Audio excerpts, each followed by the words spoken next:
जरा सोचिए, अगर आज कोई बड़ी कंपनी, मान लीजिए कोई टेक जायंट, सिर्फ हमारे फोन या गैजेट्स ही नहीं बल्कि पूरा का पूरा देश चलाने लगे। सुनने में कितना अजीब लगता है ना, पर इतिहास में ऐसा सच में हो चुका है। आज हम भारत में ईस्ट इंडिया कंपनी के उसी 80 साल के अविश्वसनीय शासन की कहानी को समझने वाले हैं। तो सबसे बड़ा और बुनियादी सवाल यही है कि आखिर ये हुआ कैसे। एक कंपनी जो यहाँ मसाले और कपड़े का व्यापार करने आई थी, वो देखते ही देखते पूरे उपमहाद्वीप पर राज कैसे करने लगी। ये कहानी सिर्फ व्यापार की नहीं है, बल्कि ये कहानी है बेहिसाब महत्वाकांक्षा, भ्रष्टाचार और सत्ता के एक ऐसे खेल की जिसने भारत का नक्शा ही बदल दिया। देखिए, भारत पर ब्रिटिश हुकूमत को हम मोटे तौर पर दो हिस्सों में देख सकते हैं।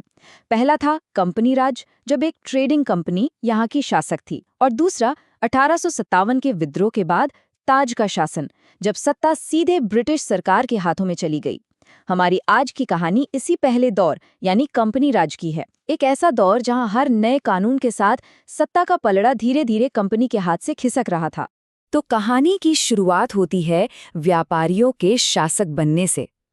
ईस्ट इंडिया कंपनी इतनी ज्यादा ताकतवर और अमीर हो चुकी थी कि लंदन में बैठी ब्रिटिश संसद को भी अब चिंता होने लगी थी। उन्हें लगने लगा था कि ये कंपनी अब उनके कंट्रोल से बाहर होती जा रही है। और विडंबना देखिए, जो कंपनी भारत से इतनी दौलत लूट रही थी, वो 1770 के दशक तक आते आते खुद दिवालिया होने की कगार पर पहुंच गई। ऐसा क्यों? क्योंकि कंपनी के अधिकारी तो अपनी जेबें भर रहे थे, निजी तौर पर अमीर हो रहे थे, लेकिन कंपनी भ्रष्टाचार और गलत मैनेजमेंट की वजह से डूब रही थी। हालत इतनी ज्यादा बिगड़ गई कि उन्हें मदद के लिए ब्रिटिश सरकार के आगे हाथ फैलाना पड़ा और एक बड़े कर्ज की मांग करनी पड़ी। बस यही वो मौका था जिसका ब्रिटिश संसद को बेसब्री से इंतजार था। कंपनी की इसी मजबूरी का फायदा उठाकर उन्होंने पहली बार कंपनी पर अपनी लगाम कसने की तैयारी शुरू कर दी।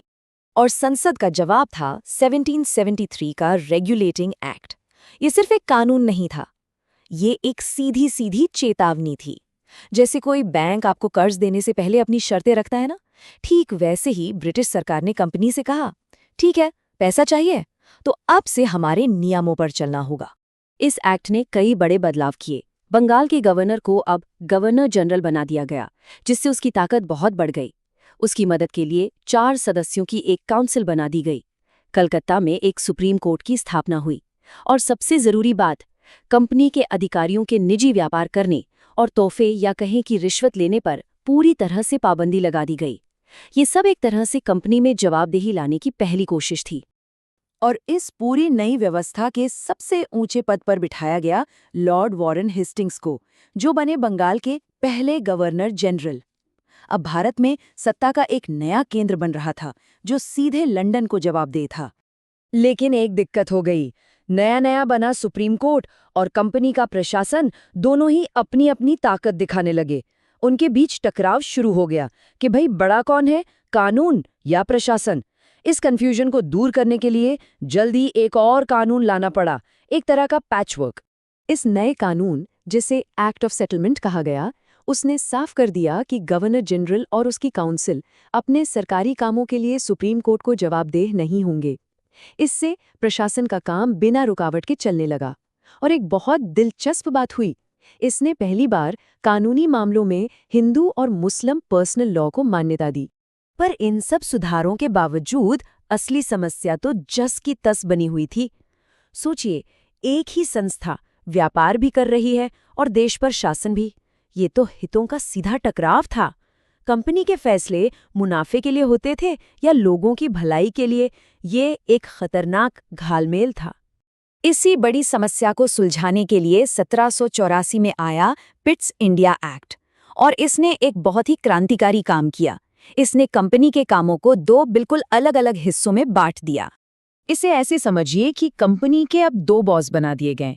एक था कंपनी का पुराना कोर्ट ऑफ डायरेक्टर्स, जिसका काम था सिर्फ व्यापार और मुनाफे की देखभाल करना, और दूसरा एक नया बोर्ड ऑफ कंट्रोल बनाया गया, जिसे सीधे ब्रिटिश सरकार चुनती थी।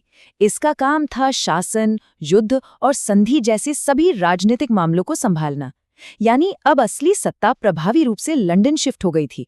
और इसी एक्ट की भाषा में पहली बार भारत में कंपनी के कब्जे वाले इलाकों को कंपनी की टेरिटरी नहीं, बल्कि भारत में ब्रिटिश संपत्ति यानी ब्रिटिश पोजेशंस इन इंडिया कहा गया। ये सिर्फ शब्दों का हेरफेर नहीं था, ये इस बात का खुला ऐलान था कि अब असली मालिक कौन है।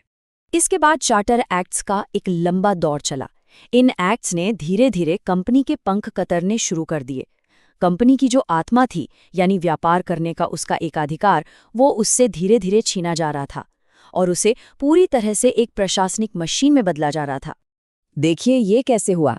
1813 के चार्टर एक्ट ने चाय और चीन के साथ व्यापार को छोड़कर बाकी सभी चीजों पर कंपनी का एकाधिकार खत्म कर दिया, यानी अब दूसरे ब्रिटिश व्यापारी भी भारत आकर व्यापार कर सकते थे।